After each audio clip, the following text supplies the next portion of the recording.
what better time to start a new project than when there's already 10 ongoing? So, um, we are coming up to a stretch of really nice weather, I think. So, it's a good time to replace my windows. Basically, a few years ago, I made a traditional rebuild of the single pane glass windows that were already in this place. They were all broken and needed replacing. So I completely rebuilt all of the windows, including the wood framing, etc. So then, after living here for a few years, including some pretty harsh winters, I decided this is not the ecological and economical way forward. So better to put in double pane glass windows, so for additional insulation. And yeah, basically it should also make my life a lot easier because I hate siliconing stuff. I think it's such a wasteful process. Basically scrape away most of the material to be thrown away. And then I will use the dividers only as a decorational element. Basically, I don't need to divide up the glass into many different bits of glass because I feel like right now we are able to build bigger bits of glass and put them in. So yeah, no real need for that anymore.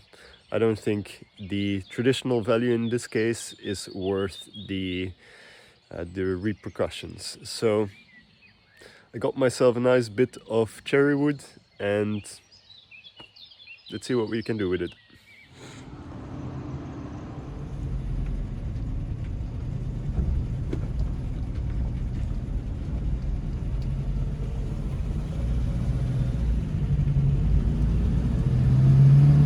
Let's build the tools that we need for this project. So I only have a few router bits and none of them really work out of the box to cut the very steep angle that I need for the glazing bars on the window. So I am presented with the choice of ordering them online, spending a bit of money, and then waiting an entire week and then the sun will be gone. Or I can just make a jig myself and try and make it work. So we're gonna do the second one. Here we go. A little temporary single-use router table. So how did I do this? Basically, don't judge me. It's just held together by two pieces of hardwood screwed in and then with counter screws here. So basically this has allowed me to exactly level this by basically screwing in and out these screws. So let's see how this will work for us. First little test with this guide rail, let's call it, cut at 20 degrees. It's not such a success. Basically, I think to improve my situation, I need to make something much taller so that I can hold a larger surface against it, because right now every single little bit of variation in the cut results in a big failure. So this failure rate is way too high and not usable right now. If I'm very thorough and very smooth, it does work, but yeah, I think I need to come up with a better system to basically decrease the failure rate.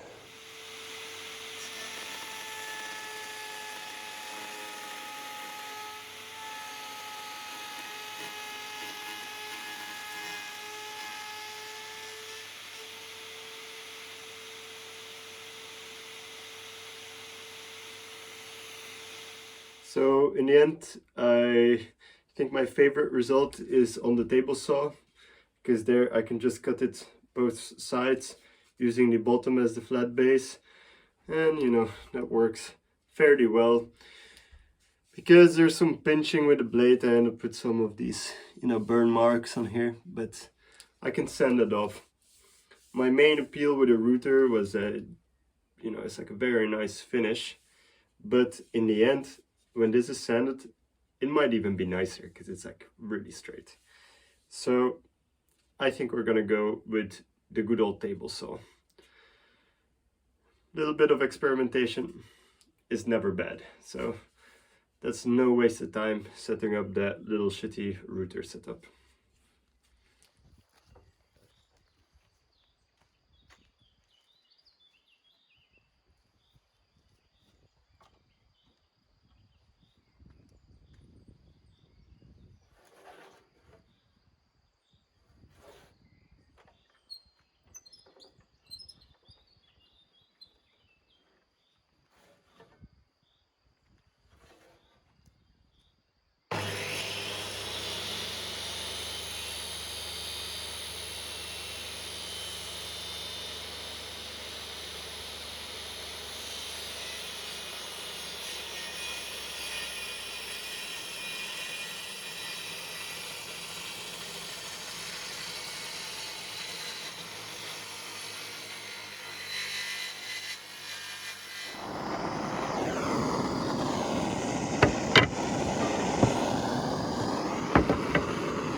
So the first two windows are pretty straightforward because they don't need to open.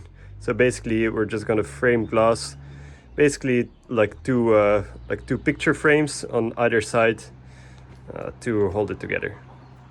So basically first I nailed in the frame, then after that I put in little bits of foam to try and space it out evenly, because I'm gonna put polyurethane foam around the border and I want to have a little gap for that to go all around.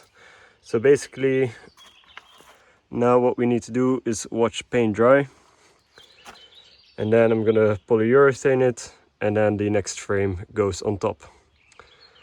And the glazing bars, they will be put on later because I'm just going to put them on with double-sided tape.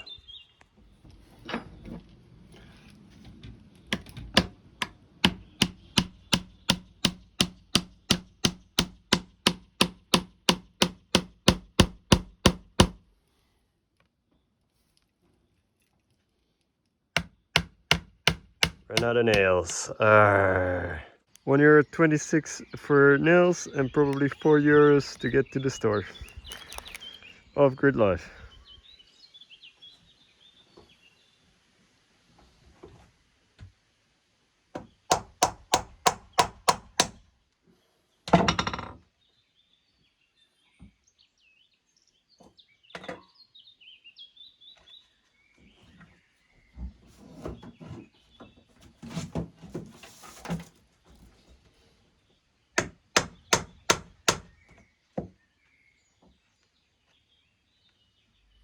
Next up, we'll make some double doors.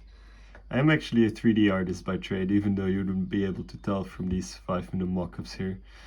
But yeah, whatever. It's just to get my mind straight regarding dimensions. So I just built some cubes to essentially block it out. So in this case, we are gonna make the joints a little nicer, you know, with a mortise and tenon joint.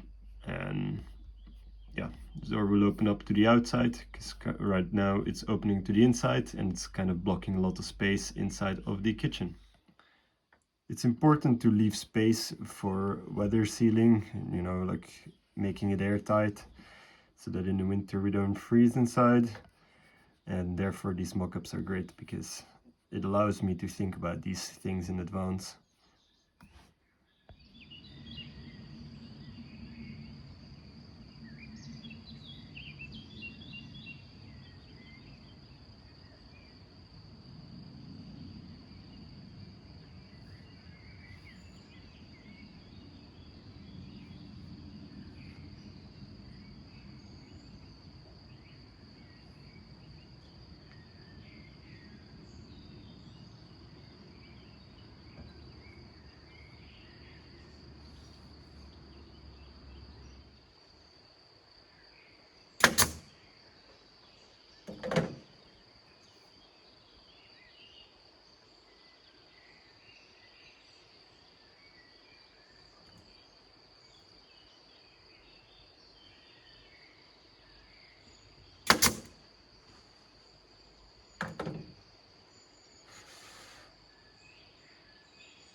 So the casing is finished. Just gonna need to let this dry and then we can cut it to length. So essentially it's where the door will sit in. Next part is this one. So basically imagine the glass sitting in between here, and yeah, basically we're gonna make it with mortises and tenons. So first of all, cut 5.5 by 4.2. 4.2 I chose because that is actually the width of the wood that I'm working with. So then we basically cut this hole out, and then we're gonna move to crafting the tenons. First of all, I cut the 2 grooves for the window insert. These are the maximal width grooves, and then out here I also cut some other ones to make chiseling easier.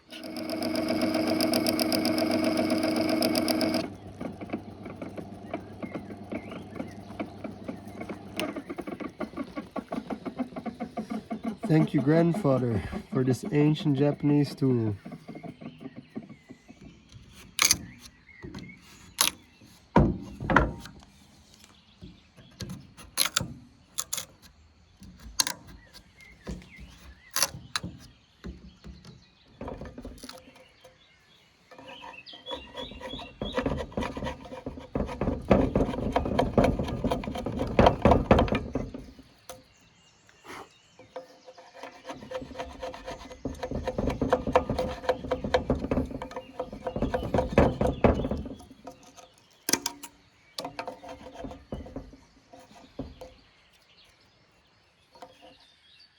if you just do a 45-degree miter here all the way through, essentially to join another one here, we basically need to cut the mortise here, right? So cut off the mortise here, and then we have a tenon that goes in it. However, if I do this on this piece of wood with these measurements, with this deep of a groove, I only end up with about this triangle of contact area between the two. So I already knew that because of this groove, the tenon will have to be at the edge. Usually it is not, so it's supported by both sides, right? So that's already not the case. And then with these dimensions, I only have this bit of surface area. So what I'm going to do instead now is I'm not gonna make a straight 45-degree miter. Instead, I think I will do something like this, where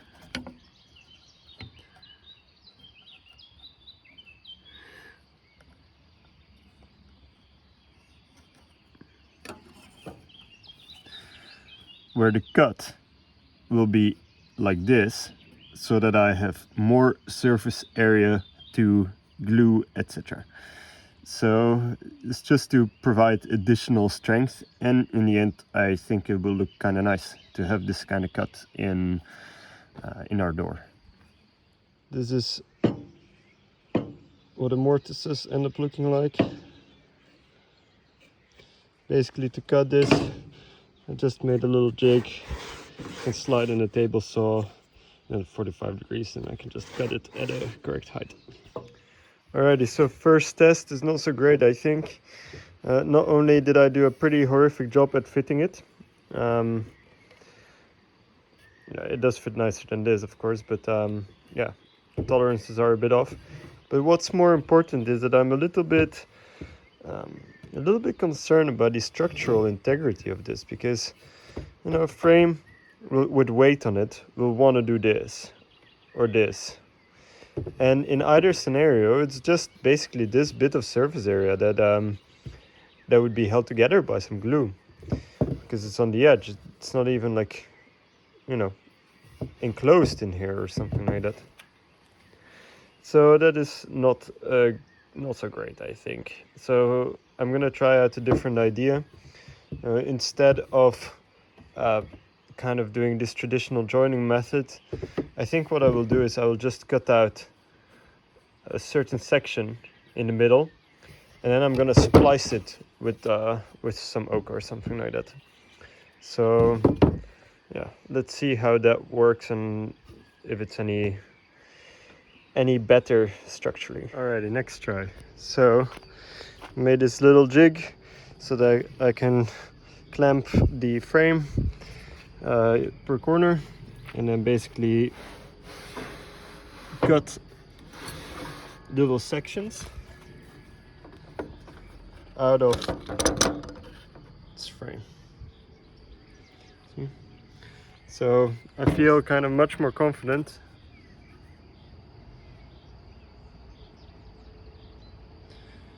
that I can bring this to a decent end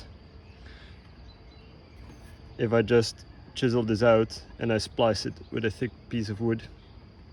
I think the surface area is much better for the glue up. Yeah, essentially I think I will go this route. Of course, in this case, there are two test pieces. It's just to test the technique. So, yep, this is how we'll go forward.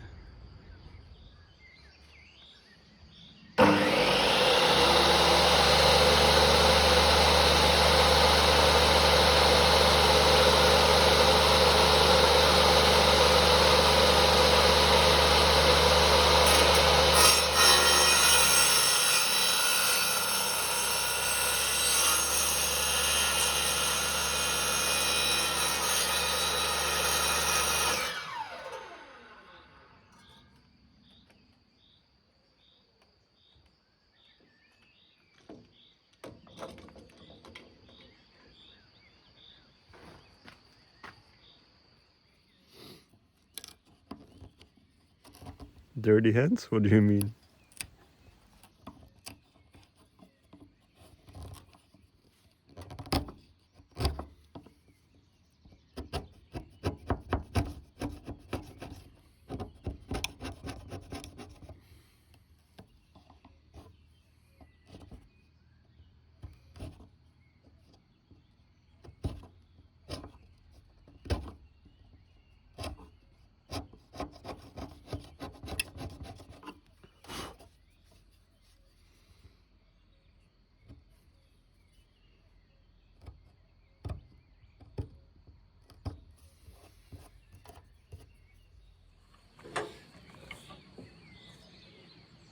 whenever I'm using these chisels, you know, I always have to think of my grandfather, because they're his.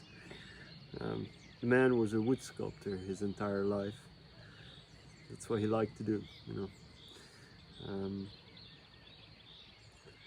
But yeah, one of the big regrets in life, I think, that I have so far, is actually not learning that much from him about his craft. Like, sure, I remember certain times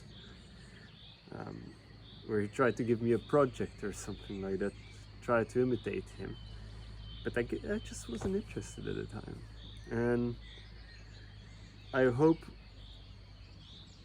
for my future generations that will be different, you know? It's nice to pass on this information, but I don't know, I guess you also have to be interested as a child or as a youngster. And I guess I wasn't, to the extent that I guess I wasn't. Now I am. So it's really annoying. But yeah, grandfather, Baka, thinking about you. Alrighty, so first test fit. At the very least, the glass fits inside. There's plenty of room in the border for me to add sealant, so that's great. And yeah, basically now I have to sand a lot of stuff. Before I put a window casing in, it's important for me to observe the way the house is actually built, because nothing in this place is straight. As you can see, all the walls, they are completely off, and then essentially the rest just departs from there. For the internal walls, I did try and, you know, straighten things out to then put cladding on top and everything. But yeah, it's a best effort. And for example, as you can see here, what is straight at the bottom here absolutely isn't here. So this will have great effect on the way my door works, and I want to try and account for that. So I decided in the end it's probably gonna be less troublesome if I try and remove this complete window frame, try and straighten it up, and then put it back in. Also resolve some of the stupid misalignment issues I have here. So sometimes you have to fix your mistakes of the past. The reason why this was the case is because this was green wood, and by the time I got around to using it, it had bent quite significantly. And at the time I didn't put the effort in to actually unbend the window casing, and then when the time came to actually fit it in here, I saw all the issues, and then I was in too much of a rush to actually do something about it. But right now, let's try and fix the mistakes of the past. Definitely a bigger job than I had bargained for right now. Removing this concrete / lime from between these cracks is kind of annoying. Yep, slightly more work than I had imagined. When you spray foam in between, God, you have to really get everything off, because this stuff is so flexible that you just can't hammer it out. Yet it's sticky enough that it provides so much friction, so you really have to go all around it. And in the end, came up with a saw, like just a regular good hand saw. That ended up being the easiest solution. Yeah, so now I'm gonna try and straighten this out. So I'm not sure yet how I'm gonna do it. Maybe with some wood in between that is the right length, and then with straps or something like that, so I can really tighten it up.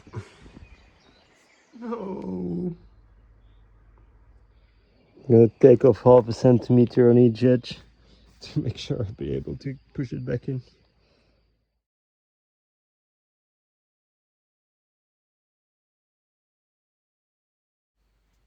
This really is classic tiny-ish house life. Got no space for nothing.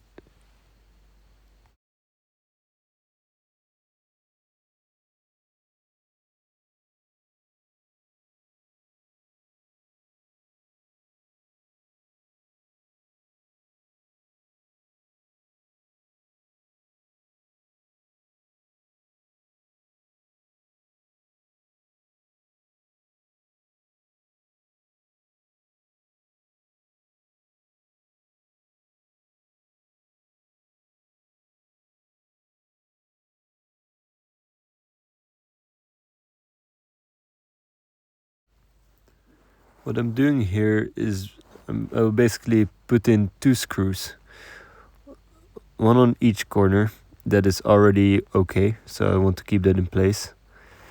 And then I'm gonna take a strap and ratchet it to basically pull the other edges in, the 2 other edges. So we're done.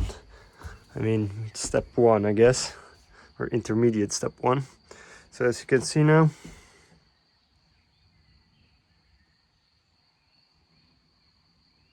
it aligns very nicely.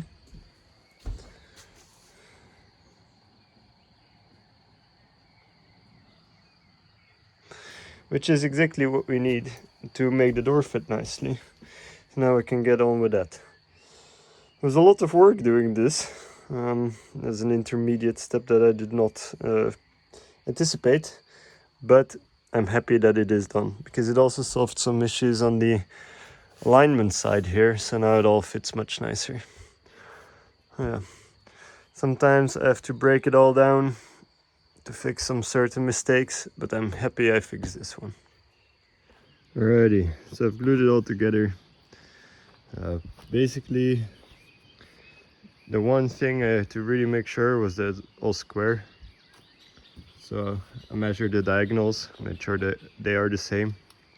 You can also check on the inside of the glass the spacing to the double bar there. And yeah, basically inserted these little splices. It'll be cut off later.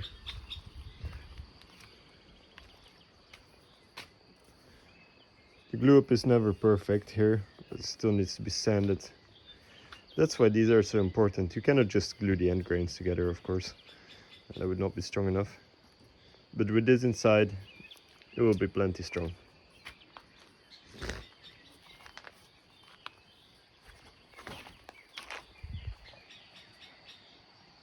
I'm happy I used this method in the end, because the actual glued area is about the same as it would be for the other joint. But this only takes 3 steps for cutting. So way less opportunity for failure. Just like that, the door is in. Now all I need to do is add some of the hardware, handles, locks, stuff like that. Again, we're in the middle of nowhere, so I'm not too worried about security here. Basically, just gotta add some latches here at the bottom as well. And then yeah, and of course, 1 bar here for sealing it. But yeah, I'm very pleased. The way it's opening and closing, much better than before. Looks much nicer too. So all in all, happy me.